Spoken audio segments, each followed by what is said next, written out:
ये पूरा video based है तुम्हारे वो क्विक रिवीजन के लिए जो मे बी एक टेक्निकलिटी की तरह आ सकता है नेशनल इनकम चैप्टर में। बेसिकली द बेसिक कॉन्सेप्ट्स, हर एक पॉइंट को थोड़ा सा ध्यान से सुनना सो दैट नेशनल इनकम करने में तुम्हें कंपैरेटिवली आसानी हो। शुरू करते हैं। एग्जैक्टली उसी को political frontier of a country कहा जाता है एंड उसको डोमेस्टिक टेरिटरी का नाम दिया जाता है। छोटे छोटे नोट्स ही बनाना, मैं तुम्हें डिटेल में लेके नहीं जाना चाहता। प्लस ये पूरी शीट डिस्क्रिप्शन में अवेलेबल है। डोमेस्टिक टेरिटरी ऑल्सो इंक्लूड्स, अब डोमेस्टिक टेरिटरी के अंदर और भी चीजें इंक्लूड होती हैं, जैसे हमारे एयरप्लेन्स जाते हैं अब्रॉड, हमारे शिप्स जाते हैं अब्रॉड, हमारे फिशिंग वेसल्स हो गए, oil and natural gas rigs हो गई, हमारी फ्लोटिंग प्लेटफॉर्म्स हो गए operated by the residents of a country in the international waters. मतलब सीधी बात है, कोई हमारा ऐसा आइटम तो नहीं बोलूंगा, बट शिप्स हो गए, एयरक्राफ्ट्स हो गए, ऐसे फिशिंग वेसल्स हो गए जो कि आपको कहीं बाहर मिलेंगे, इंडिया से बाहर मिलेंगे, but because they are of India उनको हम डोमेस्टिक टेरिटरी का पार्ट मान के चलते हैं। उसके साथ साथ एम्बेसीज हो गई, कॉन्सुलेट्स हो गए, मिलिट्री एस्टेब्लिशमेंट्स हो गए कंट्री के जो अब्रॉड में लोकेटेड हैं, वो भी डोमेस्टिक टेरिटरी भारत की मानी जाएगी। ये सब जो बाहर एस्टैब्लिश हैं, जब तक एस्टैब्लिश्ड हैं तब तक उसको भारत की टेरिटरी का पार्ट माना जाता है। ये कुछ नया सीखने को मिल रहा है तुम्हें। चलो नॉर्मल रेसिडेंट भी समझ लेते हैं। एन इंडिविजुअल और an institution, so not just an individual. जब हम बात करते हैं नॉर्मल रेसिडेंट की तो हम इंडिविजुअल की बात नहीं कर रहे हैं, इंस्टीट्यूशन की भी बात कर रहे हैं। Who ordinarily resides in the country and whose center of economic interest also lies in the country। वो रहता भी वही है और उसका इकोनॉमिक इंटरेस्ट भी वही है। आप उसको आम नागरिक नॉर्मल रेसिडेंट को का पार्ट मानोगे, नॉर्मल रेसिडेंट का पार्ट मानोगे। तुम लोग इकोनॉमिक इंटरेस्ट अगर नहीं समझ पाओ ना, तो इकोनॉमिक इंटरेस्ट का मतलब होता है योर अर्निंग, मतलब योर वो क्या बोलते हैं उसे, अपन लिविंग बोलते हैं ना, अर्निंग अ लिविंग बोलते हैं उसे अपन। जो लिविंग आप अर्न करते हो, जो आप कमाते हो, वो इकोनॉमिक इंटरेस्ट होता है। ठीक है, चलो सेंटर ऑफ इंटरेस्ट की बात करते हैं। यहां पे बोला गया रेसिडेंट लिव्स और is located with in the domestic territory. अब दोनों में डिफरेंस क्या है? रेसिडेंट लिव्स का मतलब क्या हुआ और इज लोकेटेड विद इन का मतलब क्या हुआ? रेसिडेंट लिव्स का मतलब होता है, थोड़ा सा ध्यान से सुनना, यहां हम इंडिविजुअल की बात करें, इंसान की बात करें, ह्यूमन बीइंग की बात करें। फिर अगर लोकेटेड विद इन की बात करें तो उसका मतलब है we are talking about an institution. कोई ऐसा इंस्टीट्यूशन है जो यहां पे इकोनॉमिक इंटरेस्ट के कारण आया हुआ है, जैसे बहुत सारी कंपनीज हैं, किया ले लो, hyundai ले लो, फोर्ड अभी रिसेंटली गई है उसको ले लो, और बाकी कोई भी इंडस्ट्री जो तुम्हें अच्छी लगती है ले लो, जो कि इंडिया में एस्टैब्लिश्ड है for their own economic interest, वो डोमेस्टिक टेरिटरी के अंदर काम कर रहे हैं।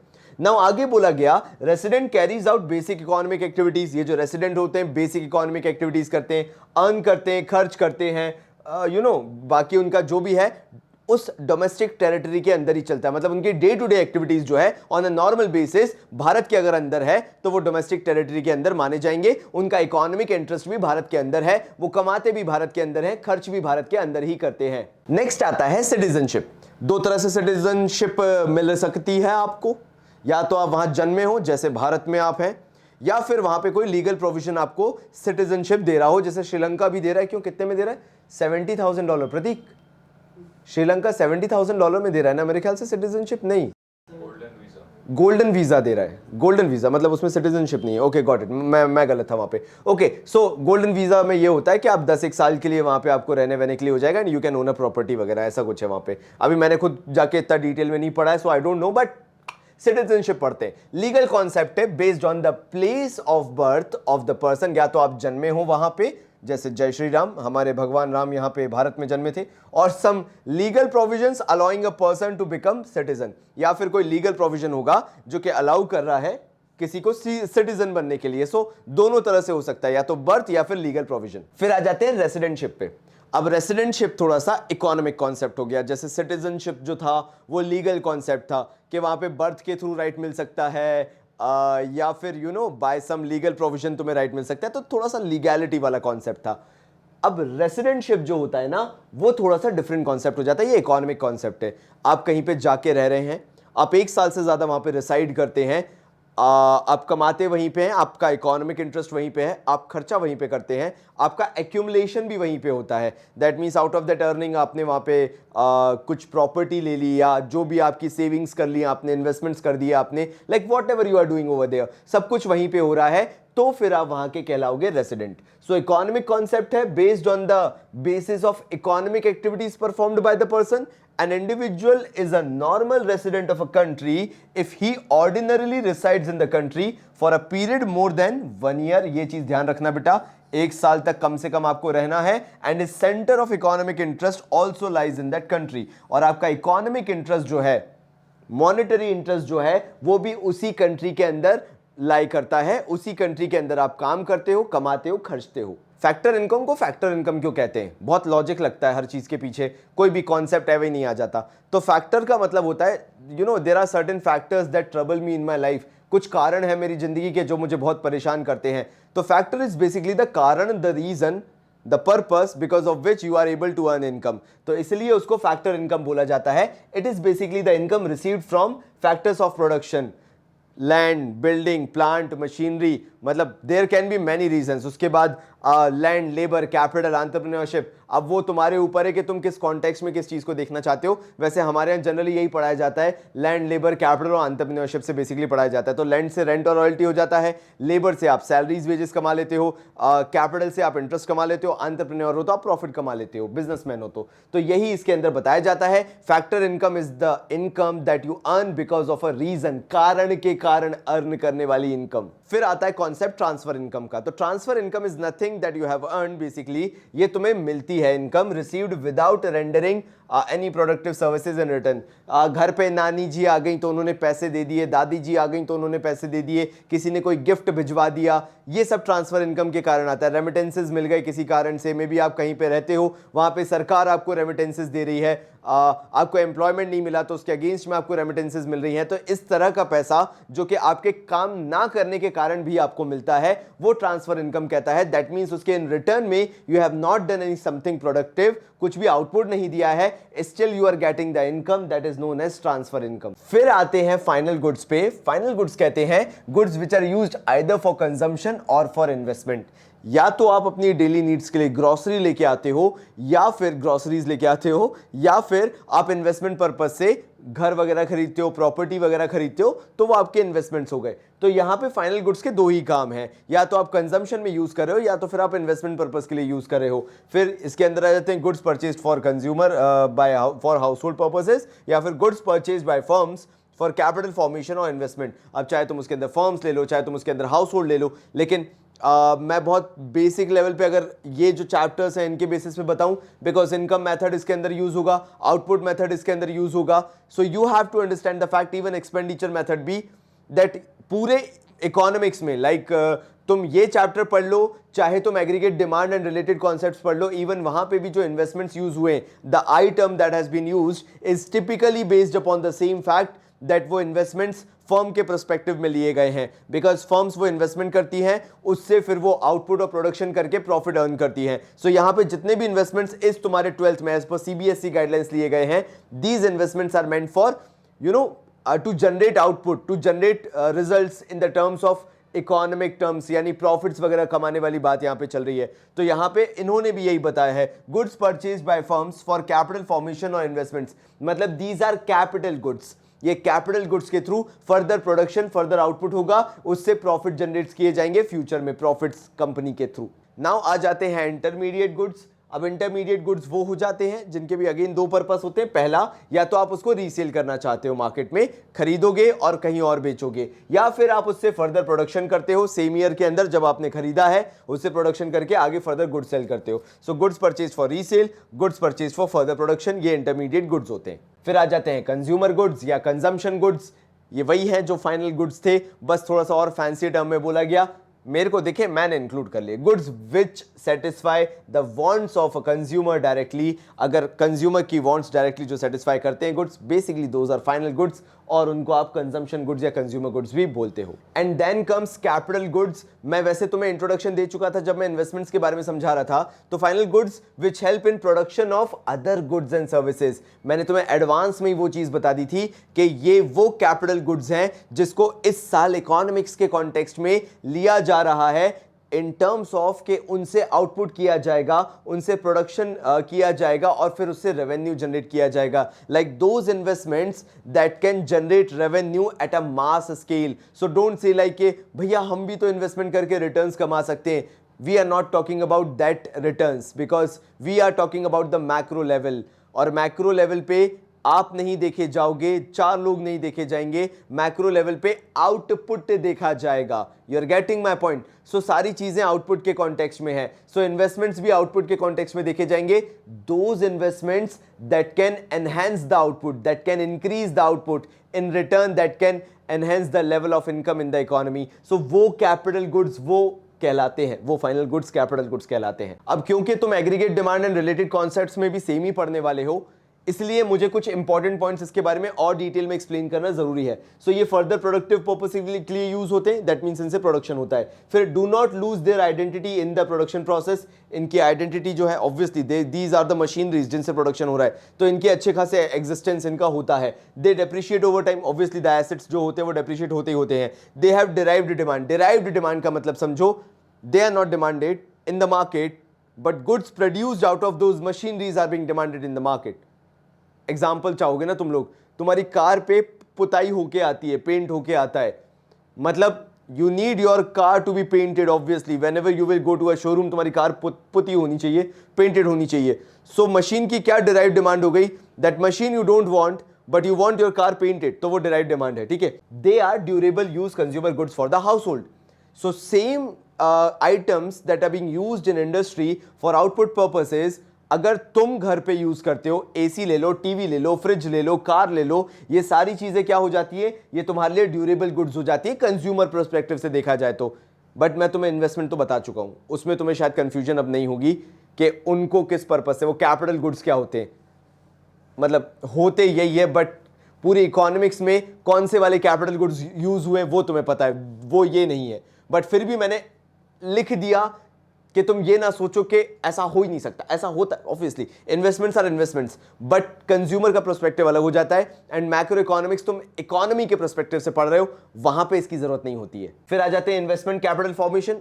ऑल्दो मैं तुम्हें बता चुका हूं, it is basically the same thing जो अपन पीछे पढ़ते हुए आ रहे हैं कैपिटल गुड्स वाली, बट यहां पे भी वही बोला गया है. इन्वेस्टमेंट और capital formation refers to addition to the capital stock of the economy. Capital stock का मतलब होता है ऐसे एसेट्स, ऐसे इन्वेस्टमेंट्स मतलब ऐसे एसेट्स जो इकोनॉमी के साथ बहुत लंबे वक्त तक रहेंगे और वो कहीं ना कहीं आउटपुट में कंट्रीब्यूट करेंगे, प्रोडक्शन में कंट्रीब्यूट करेंगे, ग्रोथ में कंट्रीब्यूट करेंगे. एग्जांपल मैंने दिखा दिया, कंस्ट्रक्शन ऑफ बिल्डिंग है, कंस्ट्रक्शन ऑफ इंफ्रा है, whatever you call it as, वो सारे जो हैं फर्दर डेवलपमेंट में, प्रोडक्शन में, आउटपुट में काम करते हैं. फ्यूचर में इन्वेस्टमेंट्स जितने भी हम करते हैं फ्यूचर पर्सपेक्टिव से करते हैं.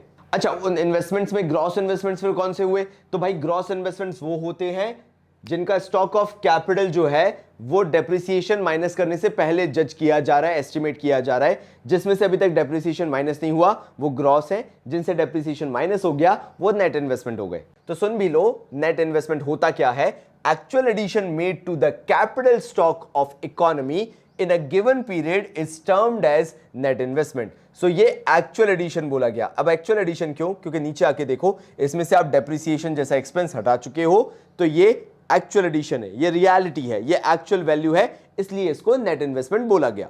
नाउ ये एक और ऐसा टर्म है जो तुम नेशनल इनकम के जब कोर क्वेश्चंस करोगे तो तुम्हारे सामने आएगा.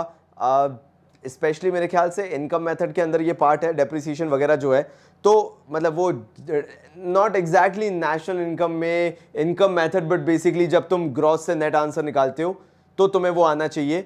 जब जीडीपी से एनडीपी आओगे फॉर एग्जांपल ले लो तो डेप्रिसिएशन बोलता है fall in the value of fixed assets due to normal wear and tear, passage of time और एक्सपेक्टेड ऑब्सोलेसेंस. यानी इनमें से कुछ भी हो सकता है, मतलब चेंज इन टेक्नोलॉजी वगैरह भी. ऑब्सोलेंस का मतलब होता है कि टेक्नोलॉजी वगैरह चेंज हो गई तो अब क्या करोगे, कीपैड फोन थोड़ा ना बनाओगे बैठ के जब टच स्क्रीन फोन चल रहे हैं. तो डेप्रिसिएशन अगेन वही चीज हो गई. मैंने बोला ना ग्रॉस से जब नेट वैल्यू पे आते हो तो तुम जो जीडीपी, जीएनपी मतलब वही सब देखोगे, तो उसमें जब एनडीपी, एनएनपी वगैरह निकालोगे तो वो जो नेट वैल्यू आती है वो क्यों आती है ग्रॉस से नेट वैल्यू, क्योंकि उसके बीच का डिफरेंस होता है depreciation. So any time under national income, if you're finding out the net value out of the gross value, the difference will always be depreciation. और ये याद रखना, जब आगे की वीडियोस में मैं तुम्हें वही सेम चीज समझाऊंगा कि ग्रॉस से नेट के बीच का डिफरेंस डेप्रिसिएशन ही होता है. खैर जीएसटी वगैरह कब कैसे क्या इसमें इंक्लूड किया जाएगा डोंट नो, बट जो है बेसिक वो मैं बता देता हूं, net indirect taxes. Now net indirect taxes कैसे निकाले जाते हैं, जितने भी इनडायरेक्ट टैक्सेस हैं उसमें से सब्सिडीज को माइनस कर दो। सब्सिडीज सरकार देती है कंपनीज को, जिनसे कंपनीज की कॉस्टिंग माइनस हो जाती है। तो इनडायरेक्टली सरकार क्योंकि मार्केट रेट कम कर रही है, तभी हम टैक्सेस में से सब्सिडीज को माइनस कर देते हैं ताकि मार्केट रेट सस्ता होके जाए।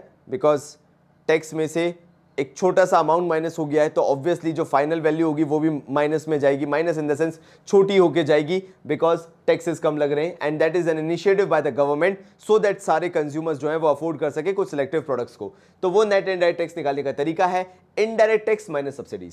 सो इनडायरेक्ट टैक्स क्या हुआ, tax which are imposed by the government on production and sale of a good and services. Production पे सेल्स पे जो टैक्स लगता है that is indirect tax. Subsidies क्या कहती हैं, financial assistance provided by the government to producers to fulfil its social welfare objective. सरकार social welfare करना चाहती है, सरकार समाज सेवा करना चाहती है, सरकार पब्लिक को खुश करना चाहती है, तो सरकार क्या करती है, कुछ प्रोडक्ट्स पे सब्सिडीज दे देती है, जिससे अल्टीमेटली प्रोड्यूसर को कॉस्टिंग चीप पड़ती है। जब प्रोड्यूसर को चीप पड़ेगी तो प्रोड्यूसर कंज्यूमर तक भी जब फॉरवर्ड करेगा तो चीपर प्राइस पे फॉरवर्ड करेगा। नाउ यहां पे अधिकतर कंफ्यूजन होते हैं, इसलिए मैं इसी स्लाइड में इसको क्लियर कर देना चाहता हूं कि फैक्टर कॉस्ट और मार्केट प्राइस क्या होती है। फैक्टर कॉस्ट की बात करूं, amount paid two factors of production for their contribution in the production process. Land, labour, capital, entrepreneurship, इनको जो भी आप पेमेंट्स करोगे वो फैक्टर कॉस्ट का पार्ट है। बेसिकली लैंड, लेबर, कैपिटल और एंटरप्रेन्योरशिप को, लैंड के लिए आप रेंट रॉयल्टी देते हो, लेबर के लिए आप सैलरीज एंड वेजेस देते हो, कैपिटल के लिए आप इंटरेस्ट पे करते हो, एंटरप्रेन्योरशिप को आप प्रॉफिट्स देते हो। So whatever payments you are making that is a part of factor cost, और for the business side it's factor payments, and जिसको मिलता है उसके लिए फैक्टर इनकम बन जाती है। So that is the context कि तुम सोचोगे कि वो तो फैक्टर इनकम हुई ना, exactly it's all about the perspective. अगर कंपनीज पे कर रही है उनके लिए फैक्टर कॉस्ट है, फैक्टर पेमेंट है, जिसको मिल रही है उसके लिए फैक्टर इनकम है। फिर आ जाता है मार्केट प्राइस। सो मार्केट प्राइस का मतलब हो जाता है एमपी तुम लिखा हुआ देखते होगे, GNP at MP, NNP at MP. तो एमपी है क्या, it is the price at which products is actually sold in the market. So market price denotes this is the price at which, मतलब जो भी हमने इनकम निकाला है, revenue निकाला है, इनकम निकाला है, नॉट रेवेन्यू, बेसिकली हमने जो इनकम निकाली है, overall national income, whatever we are calculating, gross domestic product, net domestic product, if it is at the market price, it means it include taxes because that is the final market price that is being offered in the market to the consumer. Finally, NEFA, net factor income to abroad, and ये basics में मैं क्यों cover करना चाहता था, ताकि तुम्हें दिल से अच्छा लगे, और जब मैं डिटेल्ड वाले वीडियोस में थोड़ा बहुत और करवाऊं तो तुम्हें ऐसा ना लगे यार कि मुझे बेसिक्स ही नहीं आते थे। So net factor income from abroad says, हमारे साथ ऐसा होगा कि हमारे भारत के लोगों की कुछ प्रॉपर्टीज अब्रॉड में होंगी, लैंड होगा, हमारे भारत के कुछ लोग, कुछ नागरिक आज के टाइम पे भारत से बाहर कमा रहे होंगे, लेबर भारत से बाहर होगा तो लैंड लेबर हो गया।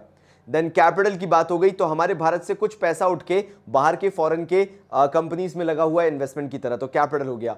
और एंटरप्रेन्योरशिप का मतलब हो गया, ऐसे काफी सारे एंटरप्रेन्योरशिप हैं जो हमारे भारत के बाहर भी एस्टैब्लिश्ड हैं और वहां पे सर्विसेज और गुड्स प्रोवाइड कर रही हैं। तो लैंड, लेबर, कैपिटल, एंटरप्रेन्योरशिप, ये चार चीजें that belongs to India but they're outside India, but ultimately वहां से वो पैसा कमा के भारत लेके आ रहे हैं, वो होता है फैक्टर इनकम। फैक्टर इनकम मतलब किसी कारण से कमाई हुई इनकम फ्रॉम अब्रॉड, अब्रॉड से कमा रहे हैं, बाहर से कमा रहे हैं। सो फैक्टर इनकम फ्रॉम अब्रॉड ये होती है।